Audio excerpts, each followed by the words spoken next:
नाज़रीन, आज तालिबान ने पंजशेर में अपना सिक्का मनवा लिया। एक ही रात में इतना बड़ा जानी नुकसान कि अहमद मसूद की चीखें निकल गईं। तालिबान ने गद्दारों का सबसे बड़ा लश्कर दबोच लिया।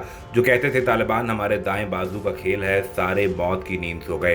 पूरे अफगानिस्तान के बाद तालिबान ने आखिरी महाज अपने नाम करने से सिर्फ चंद मिनट की दूरी पर अमरुल्लाह सालेह और अहमद मसूद के हवाले से लीडरशिप के हुक्म का इंतजार शुरू। पंजशेर के सारे शेर गीदड़ों की तरह भाग निकले। इस वक्त कितने मोर्चे तालिबान के कब्जे में हैं और कितने गद्दार मौत की वादी में जा चुके हैं, तालिबान ने बहादुरी की नई मिसाल कायम कर दी। अमेरिका की जानिब से पंजशेर वालों के लिए बड़ा पैगाम आ गया। आज पूरी दुनिया की नज़रें पंजशेर वैली पर लग गई। सबसे बड़े कमांडर पंजशेर के बाद इसके मातहत भी जान से गए मुजाहिदीन की बड़ी पेशकदमी ने दुश्मन की बुनियादें हिलाकर रख दी। वीडियो में आगे चलकर ये भी बताएंगे कि अब तक पंजशेर के कौन से अहम तरीन ओहदेदार मारे जा चुके हैं और पंजशेर वाले इस हवाले से क्या दावा कर रहे हैं। नाज़रीन, ये बात तय हो चुकी है कि तालिबान वादी पंजशेर पर पुरखतर महाज को भी अबूर कर लेंगे और इसमें भी कामयाबी हासिल करने की महारत रखते हैं। गुज़िश्ता कुछ अयाम से वादी पंजशेर में मुज़ाकरात से मसले का हल करने की कोशिश की जा रही थी, लेकिन भरपूर कोशिशों के बावजूद जैसे ही मुज़ाकरात नाकाम हुए तो अफगानिस्तान के इस आखिरी सूबे पर घमसान की जंग लग गई, जिसमें ताहाल मौसूल होने वाली इतलात के मुताबिक तालिबान दुश्मन पर हावी हैं। एक बात तो तय है कि पंजशेर अफगानिस्तान का एक तारीखी महाज है और आज के रोज़ एक नई तारीख लिखी जाएगी। अफगान मुजाहिदीन के कंधार से सबसे बड़े कमांडर ने पंजशेर आते ही मुजाहिदीन के जंगी हिकमत अमली को पहले बदला और फिर एक हमला किया गया जिसका मकसद अहमद मसूद को पैगाम देना था कि हम तुम्हारे घर तक पहुंच आए हैं। इस हमले में मौसूल होने वाली इतलात के मुताबिक 150 से जायद बागियों को मौत के घाट उतार दिया गया और हालिया झड़पें कप्सिया और पारवान के इलाके में हुई हैं। नाज़रीन, मौसूल होने वाली खबर के मुताबिक इसकी सड़कें बागियों की लाशों से भरी हुई हैं और तालिबान के बेहतरीन कमांडर ने जाते ही यहाँ पर गुरीला वॉर शुरू की है। जब से पंजशेर में मुजाहमत शुरू हुई है सबसे पहला बड़ा नुकसान है, बल्कि आप यूँ कह लें कि अफगान मुजाहिदीन ने जब से अफगानिस्तान पर कंट्रोल हासिल करने का सिलसिला शुरू किया है, ज़्यादातर सूबों में तो खुद सरेंडर कर दिया जाता रहा है। कहीं पर हमें थोड़ी बहुत मुजाहमत भी देखने को मिली, लेकिन इसमें ज़्यादा से ज़्यादा 2 से 3 लोगों की जान गई। इसलिए कहा जा रहा है कि ये सबसे बड़ा नुकसान है। फ्रंट लाइन पर लड़ने वाले ये खतरनाक कमांडर एक बहुत बड़ा चैलेंज थे। जैसे ही इनका सिफाया हुआ तो अमरुल्लाह सालेह और अहमद मसूद को होश आने लगा, लेकिन ताजिक जंगजुओं के हौसले जवाब दे गए। नाज़रीन, तालिबान रहनुमाओं का ये कहना है कि 3 रोज़ में हुकूमत का ऐलान कर दिया जाएगा और नई हुकूमत में खवातीन को भी शामिल किया जाएगा। पंजशेर में जारी जंग के हवाले से उनका कहना था कि मुज़ाहमती इत्तेहाद ने वादी के दाखिली रास्ते पर तालिबान का हमला पसपा करने का दावा किया है, जबकि वादी पर सिरे से हमला ही नहीं किया गया। अफगानिस्तान में नई हुकूमत बनने का सवाल में उन्होंने कहा कि सबको इंतजार था, लेकिन अब ये खत्म हो चुका है। दोहा सियासी दफ्तर के नायब रुकन शेर मोहम्मद अब्बास तांगज़ई ने बरतानवी नशरियाती इदारे से बात करते हुए कहा कि नई हुकूमत का ऐलान 3 दिन में कर दिया जाएगा। नई हुकूमत में गुज़िश्ता 20 बरस की हुकूमत में रहने वाले अफराद शामिल नहीं होंगे। नई हुकूमत में मुत्तकी, परहेजगार, तालीम याफ्ता अफराद शामिल होंगे।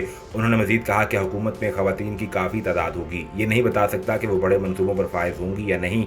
शेर मोहम्मद अब्बास तांगज़ई का कहना था कि काबुल एयरपोर्ट को 2 दिन में बहाल कर दिया जाएगा। एयरपोर्ट की बहाली पर 25 से 30 मिलियन डॉलर खर्चा होगा। बहाली की रकम कतर और तुर्की की जानिब से मदद के तौर पर फराहम की जाएगी। तालिबान रहनुमा ने मजीद कहा कि कानूनी दस्तावेजात के हामिल अफराद मुल्क से बाहर जा सकेंगे। उन्होंने ये भी कहा कि अमेरिका बगैर दस्तावेजात वाले 2500 अफगानों को वापस भेज रहा है। अफगानिस्तान पर तालिबान के कंट्रोल से कबल अमेरिकी सदर जो बाइडन और उनके अफगान हम मनसब अशरफ गनी के दरमियान आखिरी टेलीफोनिक राब्ते में दोनों रहनुमाओं ने फौजी इमदाद, स्ट्रेटजी और हिकमत अमली पर बात की थी। दोनों रहनुमाओं के दरमियान टेलीफोनिक गुफ्तगू का मतन खबर रसां एजेंसी रॉयटर्स ने देखा और उनके मुताबिक बाइडन और अशरफ गनी दोनों ही इस बात से लाइल्म नजर आते थे कि तालिबान जल्द पूरे मुल्क के इक़्तिदार पर कंट्रोल हासिल कर लेंगे। 15 अगस्त को अशरफ गनी सदारती महल से बैरून मुल्क फरार हो गए थे और तालिबान काबुल में दाखिल हुए। उस वक्त से अब तक हज़ारों मायूस अफगान मुल्क से फरार हो चुके हैं और इनखला के इस अमल के दौरान काबुल के हवाई अड्डे पर होने वाले धमाके में 13 अमरीकी फौजी और दर्जनों अफगान शहरी मारे गए थे। रॉयटर्स ने सदारती फ़ोन कॉल के ट्रांसक्रिप्ट का जायजा लिया और गुफ्तगू की तस्दीक के लिए ऑडियो को सुना। ये मवाद नाम जाहिर न करने की शर्त पर एक जरिए ने फराहम किया है, क्योंकि वो इससे तकसीम करने के मजाज नहीं था। कॉल में बाइडन ने कहा था कि अगर अशरफ गनी अवामी सतह पर अफगानिस्तान में बढ़ती हुई सूरत हाल को कंट्रोल करने का मंसूबा पेश कर सकते हैं तो वो इमदाद के लिए तैयार हैं। जो बाइडन ने कहा था कि अगर हमें पता हो कि मंसूबा क्या है तो हम फ़िज़ाई मदद फराहम करते रहेंगे। मज़कूरा कॉल से कुछ दिन पहले अमेरिका ने अफगान सिक्योरिटी फोर्सेस की मदद के लिए फ़िज़ाई हमले भी किए थे और तालिबान ने कहा था कि ये हमले दोहा अमन मुआहदे की खिलाफ वर्जी है। अमरीकी सदर ने अशरफ गनी को मशवरा दिया था कि वो आगे बढ़ने की फ़ौजी हिकमत अमली के तौर पर ताकतवर अफगानों को ख़रीद लें और वज़ीर दिफा बिस्मिल्लाह खान मोहम्मदी का हवाला देते हुए कहा था कि अफगान सदर एक ताकतवर फ़र्द को इन अफराद का इंचार्ज मुकर्रर करें। नाज़रीन, अशरफ गनी से बात बातचीत के दौरान बाइडेन ने मुसल्ह अफगान अफवाज की तारीफ की जिन्हें अमरीकी हुकूमत ने तरबियत और माली एआनत फराहम की थी। उन्होंने अशरफ गनी से कहा था कि आपके पास बेहतरीन फ़ौज है, आपके पास 70 से 80 हज़ार तालिबान के मुकाबले में 3 लाख मुसल्ह फ़ौज हैं और वो अच्छी तरह लड़ने की सलाहियत रखते हैं। कुछ दिन बाद अफगान फ़ौज ने मुल्क के सूबाई दारुल-हुकूमतों में तालिबान के खिलाफ मामूली मज़ाहमत के बाद ही हथियार डालना शुरू कर दिए थे। इस कॉल के ज़्यादातर हिस्से में बाइडेन ने इस बात पर तवज्जो मरकूज़ की कि जिसमें उन्होंने अफगान हुकूमत की सोच का मसला करार दिया। जो बाइडेन ने कहा कि मुझे आपको दुनिया भर और अफगानिस्तान के कुछ हिस्सों में कायम होने वाले तासुर और सोच के बारे में बताने की ज़रूरत नहीं कि तालिबान के खिलाफ जंग के हवाले से हालात ठीक नहीं हैं, और ये सच हो या नहीं लेकिन एक मुख्तलिफ तस्वीर कशी की ज़रूरत है। बाइडेन ने अशरफ गनी से मज़ीद कहा कि अगर अफगानिस्तान की मुमताज़ सियासी शख्सियात एक नई अस्करी हिकमत अमली की हिमायत करते हुए एक साथ प्रेस कॉन्फ्रेंस करेंगी तो इससे सोच और तासुर बदल जाएगा और इससे मेरे ख्याल में बहुत ज़्यादा तब्दीली आएगी।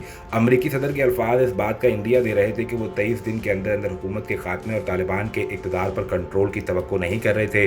बाइडेन ने कहा था कि हम इस बात को यकीनी बनाने के लिए सख्त सिफारती, सियासी, मुआशी जदोजहद जारी रखेंगे कि न सिर्फ आपकी हुकूमत कायम रहे बल्कि वो तरक्की भी करे। नाज़रीन, जब से तालिबान ने काबुल का दोबारा कंट्रोल संभाला है तब से मोदी और इसका गोदी मीडिया एक ही बात की रट लगा रहा है कि तालिबान हुकूमत नहीं कर सकेंगे और ख़वातीन को हकूक़ नहीं फराहम कर सकेंगे। पहले तो मोदी साहब अपने मुल्क की ख़वातीन की फ़िक्र कर लें, इसके बाद अफ़गानिस्तान की ख़वातीन के बारे में सोच लेना, और मोदी को इसकी फ़िक्र का जवाब अफ़गानिस्तान से भी मिल गया है। माजी में रूस के ख़िलाफ़ जंग में क़यादत करने वाले हिज़्ब इस्लामी के रहनुमा गुलबदीन हिकमतयार ने अफ़गानिस्तान में आलमी बरादरी के लिए काबिल कबूल हुकूमत के क़याम की ख्वाहिश का इज़हार करते हुए भारत को खबरदार किया कि अफ़गानिस्तान में मुदाखलत से बाज रहे, जबकि उन्हें इस बात का भी यकीन है कि तालिबान ख़वातीन को न सिर्फ हकूक़ देंगे बल्कि तहफ़्फ़ुज़ भी फराहम करेंगे। आलमी खबर रसां इदारे के मुताबिक अफ़गान दारुल-हुकूमत काबुल में तवील प्रेस कॉन्फ्रेंस में हिज़्ब इस्लामी के बानी और सरबराह गुलबदीन हिकमतयार ने किसी का नाम लिए बगैर कहा कि गैर मुल्की अफ़गानिस्तान में अपनी मर्ज़ी की हुकूमत लाना चाहते हैं और इसीलिए अभी भी तालिबान पर पाबंदियाँ लगाने और हुकूमत तस्लीम न करने की धमकियाँ दी जा रही हैं।